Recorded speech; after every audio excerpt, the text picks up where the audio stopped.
की पीढ़ी लाइट पहले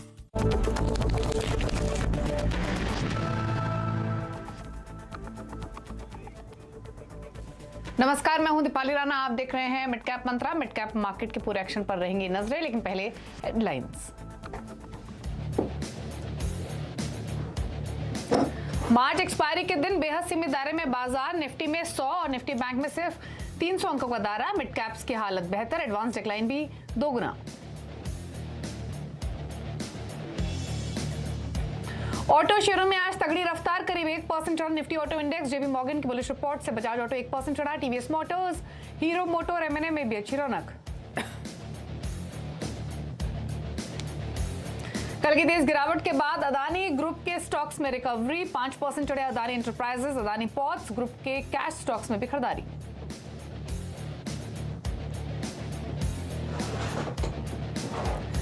जी सोनी मर्जर की बड़ी बाधा खत्म। जी एंटरटेनमेंट ने पहली किस्त का भुगतान कर इंडसइंड बैंक के साथ सेटलमेंट किया। 30 जून तक बाकी रकम देगी कंपनी।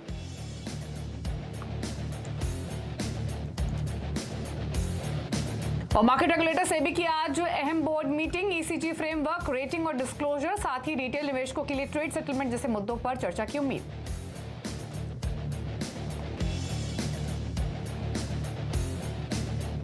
कर्नाटक में चुनावी संग्राम शुरू। चुनाव आयोग ने मतदान की तारीखों का किया ऐलान। विधानसभा के लिए 10 मई को डाले जाएंगे वोट, 13 को आएंगे नतीजे। राज्य में बीजेपी कांग्रेस में आमने सामने की टक्कर।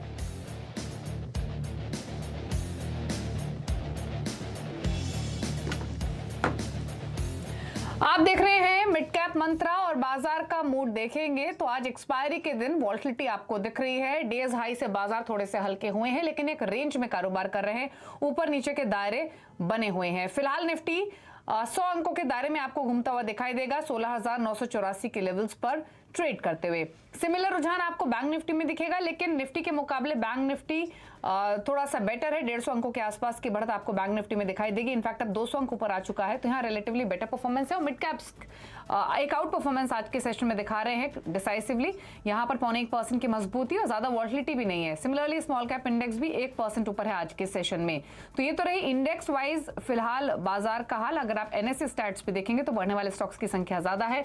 19 से 16 स्टॉक्स हैं जो कि बढ़कर कर रहे हैं ट्रेड। 971 शेयर जो गिरावट के साथ फिलहाल कारोबार कर रहे हैं। तो मार्केट ब्रेथ पॉजिटिव आज के सेशन में। अब फटाफट से देखते हैं क्यूज क्या है इस समय इंटरनेशनल मार्केट से। एशियन मार्केट्स की बात करेंगे तो यहाँ पर आपको ज्यादातर एशियाई बाजार तेजी में ही दिखाई देंगे। शंघाई एक लाल निशान में, बाकी Taiwan, KOSPI, Nikkei, Hang Seng सभी मजबूती दिखा रहे हैं और 2% तक की मजबूती यहां पर बनी हुई है। अमेरिका के फ्यूचर्स देखेंगे तो डाउ फ्यूचर्स 0.5% ऊपर, पॉइंट्स के हिसाब से लगभग 165 अंकों की बढ़त है। नेस्डैक का फ्यूचर भी 1% ऊपर है। तो अमेरिका के फ्यूचर्स से संकेत अच्छे हैं आज के सेशन में। तो ये है फिलहाल यूएस फ्यूचर्स का हाल। तो ऐसे में बाजार में अब तक हुआ क्या है, बाजार की बड़ी बातें आपको बताते हैं। और फटाफट से अगर कुछ की पॉइंट्स देखें आज के सेशन के, तो एक्सपायरी के दिन एक सीमित दायरे में ट्रेड, लेकिन निफ्टी में 100, निफ्टी बैंक में 150 अंकों का दायरा। लेकिन निफ्टी बैंक इस समय 200 अंकों से ज्यादा की बढ़त आज के सत्र में दिखा रहा है। Mid cap index better perform कर रहा है। 0.1% की मजबूती आपको मिड कैप इंडेक्स में दिखाई दे रही है। सरकारी bank, NBFCs, autos, auto ancillary stocks ऊपर हैं। साथ ही अगर mid cap small cap basket देखेंगे तो सीमेंट, होटल, पेपर ये स्टॉक्स चले हैं। वहीं आईटी, फार्मा, एफएमसीजी थोड़े दबाव के साथ कारोबार कर रहे हैं। इसके अलावा हमारे साथ आज प्रकाशगावा.com के प्रकाश गावा मौजूद हैं। गावा साहब नमस्कार, स्वागत है आपका। और पहले तो इंडेक्स पर एक राय ले लेते हैं। कंसीडरिंग कि अमेरिका के फ्यूचर्स से संकेत अच्छे हैं, यूएस फ्यूचर्स दोनों ही ऑलमोस्ट 1% ऊपर ट्रेड कर रहे हैं। आज एक्सपायरी भी है, कुछ और रिकवरी की उम्मीद करनी चाहिए। क्या व्यू निफ्टी बैंक निफ्टी पर? बिल्कुल, good afternoon to you Deepali. मुझे लगता है आपको मिलना चाहिए क्योंकि लास्ट डे है आज, कल छुट्टी है, वीकली आज मंथली एक्सपायरी है, फिर एक दिन काम है, फिर 2 दिन का फिर छुट्टी है। तो ये देखते हुए लगता है कि टेक्निकली आज मुझे लगता है कि लास्ट के आवर में शायद एक शॉर्ट कवरिंग आ सकती है। वो थोड़ा ऊपर दिख जा सकता है, निफ्टी ऊपर ले जा सकता है। ट्रेड कर रहा है 16,977 पर। 16,940-50 का ये स्ट्रॉन्ग सपोर्ट जोन है, 16,900 का। अब वो मिलना चाहिए। अगर ऐसा कुछ होता है तो 17,000, 17,050 ये एक पॉसिबिलिटी है। तो यस, लॉन्ग देना चाहिए, ध्यान लॉन्ग साइड होना चाहिए। इतना ही सिंपल है और कुछ नहीं। ओके, चलिए तो स्टॉक स्पेसिफिक राय ले लेते हैं। गावा साहब बताइए ट्रेड्स जो आपने आइडेंटिफाई किए हैं।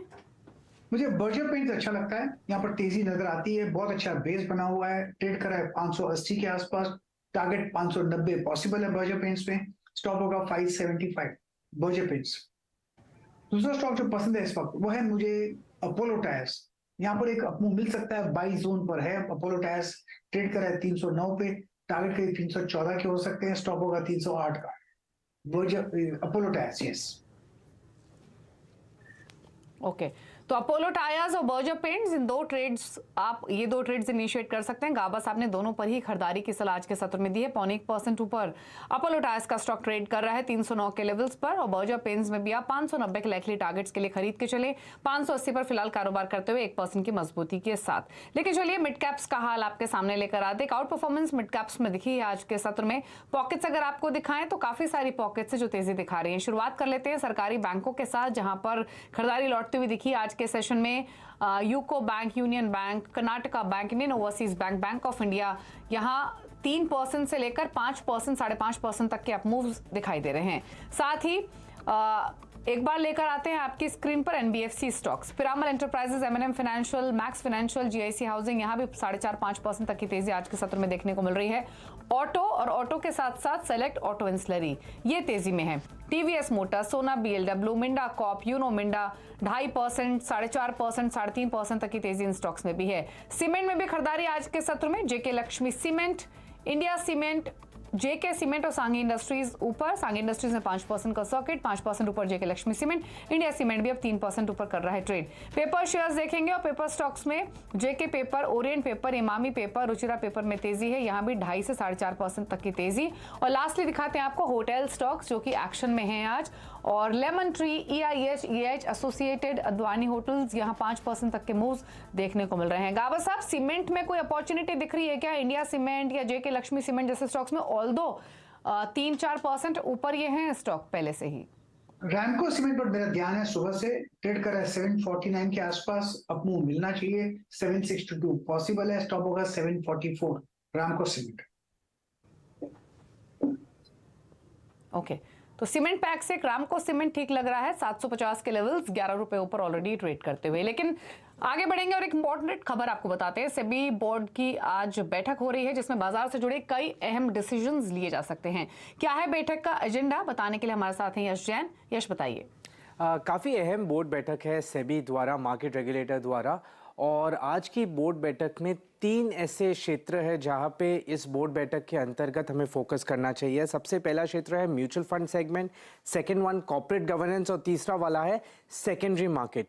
मैं सबसे इंपॉर्टेंट पॉइंट से स्टार्ट करता हूँ। जो बोर्ड मेंबर होते हैं उनकी परमानेंट सीट जो होती है उसमें कुछ बदलाव का प्रपोजल है जो सेबी आज अपनी बोर्ड बैठक में कंसिडर करेगा। अभी काफ़ी बोर्ड मेंबर्स है जो बिना कोई वोट के या बिना कोई अप्रूवल के काफ़ी लंबे टाइम तक लिस्टेड कंपनीज के बोर्ड में बैठते हैं। यहाँ पे सेबी चाहता है कि हर 5 साल में एक शेयर होल्डर वोटिंग प्रोसेस होना चाहिए, जिसके अंतर्गत सारे जो बोर्ड मेंबर्स है उनके कैंडिडेचर जो है वो वोटिंग के लिए आना चाहिए, और अगर उन्हें शेयर होल्डर अप्रूवल मिलता है कंटिन्यू करने के लिए बोर्ड पर तो ही उन्हें अलाउ करना चाहिए, वरना उनका रिप्लेसमेंट किया जाना चाहिए। दूसरा इंपॉर्टेंट प्रपोजल सेबी के सामने आज ये रहेगा कि प्राइवेट इक्विटी फंड्स जो है उन्हें कैसे म्यूचुअल फंड के स्पॉन्सर्स बनाया जा सके। यहाँ पे सेबी ये प्रपोजल कंसिडर करेगा आज की मीटिंग में। अपने एक कंसल्टेशन पेपर में भी सेबी ने एलिजिबिलिटी क्राइटेरियाज जो है वो स्पेसिफाई किए थे कि क्या होने चाहिए। इसमें से कुछ काफ़ी इंपॉर्टेंट थे कि ये प्राइवेट इक्विटी फंड जो है या जो फंड मैनेजर है उसे 5 साल का एक्सपीरियंस होना चाहिए, उसने इंडियन फाइनेंशियल सेक्टर में इन्वेस्ट किया होना चाहिए, उनका कैपिटल जो मैनेज करते हैं वो 5,000 करोड़ के ऊपर होना चाहिए, और एक इम्पॉर्टेंट चीज़ ये है कि अगर कोई म्यूचुअल फंड एक प्राइवेट इक्विटी फंड से स्पॉन्सर्ड है तो वो म्यूचुअल फंड कोई आईपीओ में इन्वेस्ट नहीं कर सकता जहां पे उस प्राइवेट इक्विटी फंड का 10% से ज़्यादा इन्वेस्टमेंट रहा हो। तीसरा इंपॉर्टेंट ये है एस्बा मॉडल जो है, जो प्राइमरी मार्केट में यूज होता है, जहां पे आपके फंड्स तभी रिलीज होते हैं आपके अकाउंट से जब आपको अलॉटमेंट आता है, वरना ब्लॉक्ड रहते हैं तब तक। वैसा कुछ सेकेंडरी मार्केट में भी लाया जाए जहां पे ब्रोकर का जो रोल है वो निकाल दिया जाए और डायरेक्टली आपका ट्रांजैक्शन एग्जीक्यूट होने पे ही आपके अकाउंट से फंड्स रिलीज किए जाए।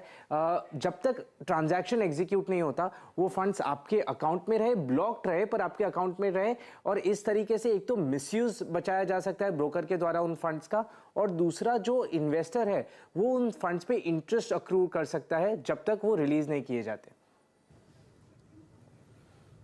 शुक्रिया यश, ये तमाम डिटेल्स बताने के लिए। तो काफ़ी सारे डिसीजंस हैं जो लाइकली हैं इस मीटिंग में, और जो इंपॉर्टेंट वंस हैं जैसे यश ने मेंशन किया, म्यूचुअल फंड्स हो, कॉर्पोरेट गवर्नेंस हो, वहाँ उससे जुड़े हुए रिफॉर्म्स आ सकते हैं। सेकेंडरी मार्केट में जो रिफॉर्म होने चाहिए उस पर भी चर्चा हो सकती है। आगे बढ़ेंगे और बताएं आपको, वोडाफोन आइडिया ने चौथी तिमाही में भी मात्र 10% लाइसेंस फीस सरकार को दी है।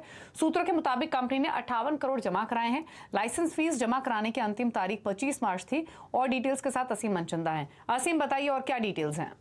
देखिए, जो भी टेलीकॉम कंपनी है उनको फोर्थ क्वार्टर की लाइसेंस फीस 25 मार्च तक जमा करानी पड़ती है। सभी टेलीकॉम कंपनियों ने अपनी लाइसेंस फीस जमा करा दी है, लेकिन वोडाफोन आइडिया ने मात्र 10% फीस जमा कराई है। जो मैं सूत्रों के हवाले से जानकारी मिल रही है, कंपनी ने मात्र 56 करोड़ रुपए जमा कराए हैं। कंपनी के पास हालांकि अभी ऑप्शन खुला हुआ है। कंपनी 15 अप्रैल तक ब्याज के साथ सरकार को लाइसेंस फीस जमा करा सकती है, लेकिन कंपनी के पास अभी फिलहाल सरकार को देने के लिए कोई पैसे नहीं है। फंड का अरेंजमेंट करने के लिए कंपनी ने कई बैंकों से बातचीत करी है, लेकिन अभी तक कोई भी पॉजिटिव रिस्पॉन्स कंपनी को देखने को नहीं मिला है। ये भी बता दूं कि पिछले क्वार्टर में भी कंपनी ने सिर्फ 30% लाइसेंस फीस दी थी। 70% कंपनी की लाइसेंस फीस अभी भी ड्यू है। तो कुल मिलाकर के कंपनी को 15 अप्रैल तक 1000 से 1200 करोड़ रुपए की जरूरत होगी विद इंटरेस्ट, जो कि सरकार को चुकाने होंगे। अगर ये इंटरेस्ट के साथ कंपनी अभी 15 अप्रैल तक रकम नहीं चुकाती है तो सरकार कंपनी को नोटिस भेज सकती है और कंपनी के लिए आगे आने वाले दिनों में मुसीबतें बढ़ सकती है। ओके, चलिए शुक्रिया आपका असीम में डिटेल्स बताने के लिए। तो जैसे असीम ने तमाम डिटेल्स आपको बताई, जो लाइसेंस फीस है वोडाफोन इंडिया ने एक बार फिर से कम चुकाई है और क्वार्टर 4 में 10% लाइसेंस फीस ही वोडाफोन आइडिया ने चुकाई है। तो चलिए, ये तो रही खबर। अब इसी के साथ एक ब्रेक के लिए भी रुक जाते हैं। जब लौटेंगे तो कुछ और स्टॉक्स पे करेंगे चर्चा। प्रकाश कब्बा हमारे साथ बने हुए हैं, कल वापस आते हैं।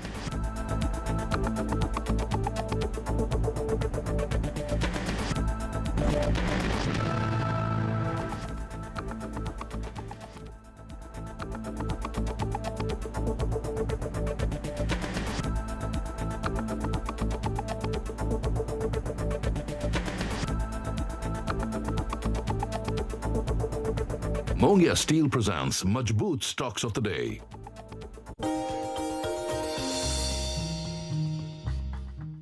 डू यू नो में आज हम बातचीत करेंगे कोलगेट के बारे में। दरअसल ये रोज बरोज इस्तेमाल होने वाला कोलगेट एक्चुअल में एक मल्टीनेशनल प्रोडक्ट है। ये इंडियन कंपनी नहीं है और इसकी शुरुआत 200 साल पहले विलियम कोलगेट साहब ने की थी। दरअसल कोलगेट ने टूथपेस्ट कारोबार में जो फोरे है, यानी कि वो कारोबार की जो शुरुआत है, वो विलियम कोलगेट साहब के डिमाइस के 16 साल बाद शुरू की थी। उससे पहले 10 साल तक कोलगेट जो था वो परफ्यूम्स के कारोबार में था और परफ्यूम बेचने और बनाने के कामकाज के अंदर ये काफ़ी एग्रेसिवली कामकाज करता था। इसके अलावा कुछ और इंटरेस्टिंग फैक्ट्स में, कोलगेट शुरुआती कारोबार में जो अपना टूथपेस्ट है वो कुछ जार्स के जरिए बेचता था, लेकिन वहाँ से लेके आज तक का सफ़र ऐसा है कि आज कोलगेट दुनिया भर में 40% मार्केट शेयर ओन करता है, यानी कि दुनिया की आधी आबादी करीब करीब कोलगेट के प्रोडक्ट को इस्तेमाल करती है। इसके अलावा कुछ और इंटरेस्टिंग फैक्ट्स में एक फैक्ट ये भी है, कोलगेट का कामकाज तो करीब 200 देशों में है, लेकिन कोलगेट महज 2 देशों में ही लिस्टेड है, जिसमें एक है यूएस और दूसरा है भारत। तो कुछ ऐसे इंटरेस्टिंग फैक्ट आपके लिए कोलगेट के लिए, साथ ही साथ कुछ और फैक्ट लेकर आगे भी हम आते रहे।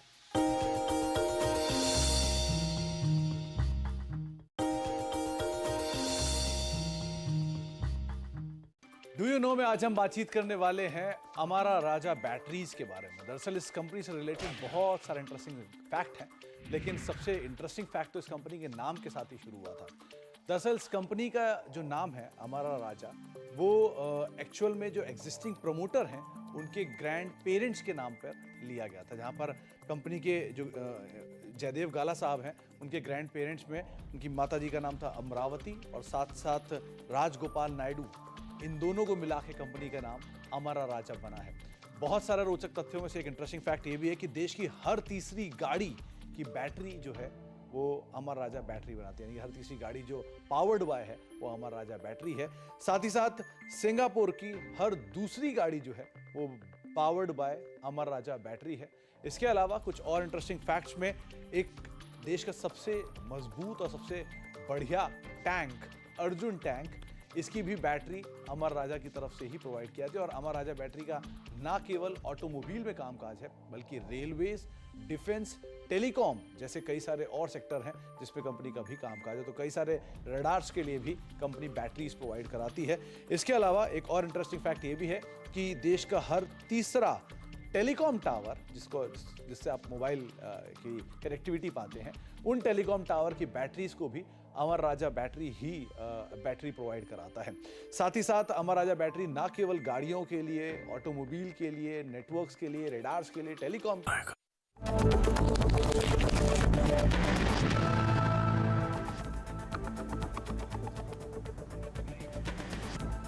आप देख रहे हैं मिड कैप मंत्रा। बाजार का हाल देखें तो अभी भी एक दायरे में ही कारोबार होते हुए दिखाई दे रहा है। Although mid cap small cap में एक्शन भरपूर है। यहाँ पर आपको काफी सारे स्टॉक्स दिखेंगे जो एक अच्छी तेजी आज के सत्र में दिखा रहे हैं। आज हमने जैसे देखा होटल स्टॉक्स, सीमेंट स्टॉक्स, यहाँ पर भी एक अच्छा मूव आज के सेशन में देखने को मिला। इंडेक्स हालांकि 16,982 पर कारोबार करते हुए। कुछ स्टॉक्स लेकर आते हैं एक करके आपकी स्क्रीन पर, जहां पर काफी अच्छा एक्शन आज के सत्र में बना हुआ है।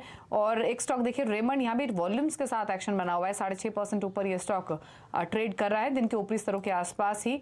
तो इसमें काफी अच्छी बाइंग आज के सत्र में देखने को मिल रही है।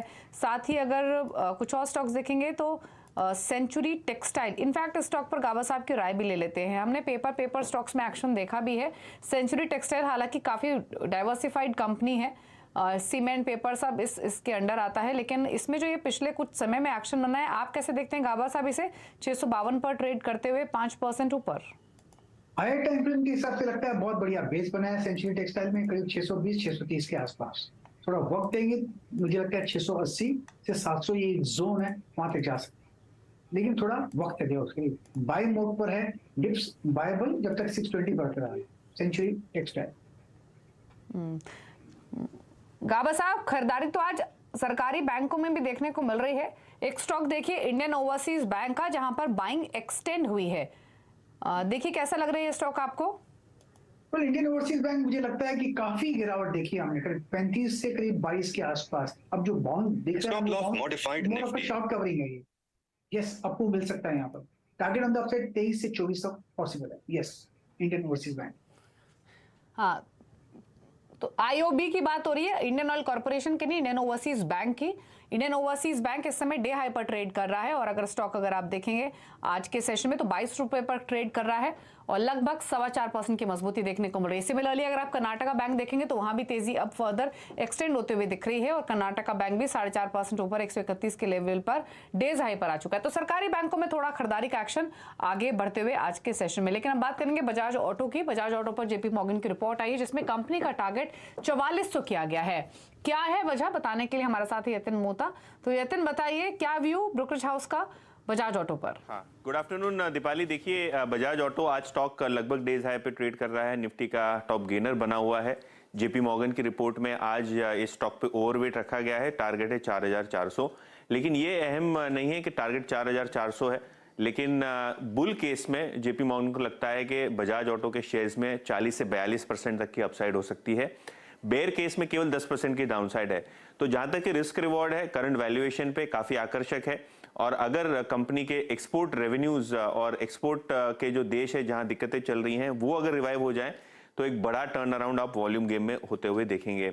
ये तो रहा एक की ट्रिगर स्टॉक को ऊपर जाने का, लेकिन जिस हिसाब से कंपनी अपने 2 व्हीलर और 3 व्हीलर इलेक्ट्रिक व्हीकल प्लान्स में बहुत तेजी से आगे बढ़ रही है, यहां से भी आपको रेवेन्यू में बम्प अप आता हुआ दिखाई देगा। इनफैक्ट कंपनी अपने वॉल्यूम को बढ़ाने की कोशिश कर रही है 2 व्हीलर और 3 व्हीलर सेगमेंट में इलेक्ट्रिक व्हीकल साइड पे। तो कहीं ना कहीं ये इलेक्ट्रिक व्हीकल के प्लान्स और जो एक्सपोर्ट मार्केट में आगे जाके टर्न अराउंड हो सकता है या एक्सपोर्ट वॉल्यूम्स पिकअप हो सकते हैं, इसको मद्देनजर रखते हुए जेपी मॉर्गन जो है वो एक बुलिश नोट के साथ आता हुआ दिखाई पड़ रहा है बजाज ऑटो पे। शुक्रिया यतिन आपका ये डिटेल्स बताने के लिए। तो 4400 के टारगेट बुल केस में बजाज ऑटो पर 3800 के आसपास फिलहाल कारोबार करते हुए। लेकिन आगे बढ़ेंगे और अब बात करते हैं खिलाड़ी नंबर 1 के अपडेट की। और आज का अपडेट लेकर आते हैं आपके सामने रिटर्न की स्थिति के साथ साथ 3 खिलाड़ियों के बीच में मुकाबला चल रहा है और जो 3 खिलाड़ी हैं उसमें कोटक सिक्योरिटीज के अमोल अठावले हैं, विलियम ओनील के पवन जायसवाल और ब्रिजेश एल हमारे साथ है। रिटर्न की स्थिति ब्रिजेश एल लीड करते हुए 4% के गेंस के साथ ही अमोल अठावले का पोर्टफोलियो फ्लैट पॉजिटिव बायस, पंकज जायसवाल का पोर्टफोलियो नेगेटिव 4.5% के रिटर्न्स लैंड कर रहा है। इसी के साथ मिड कैप मंत्रा में तो इतना ही। एक ब्रेक के उस पर भी खबरें जारी है CNBC आवाज पर। नमस्कार।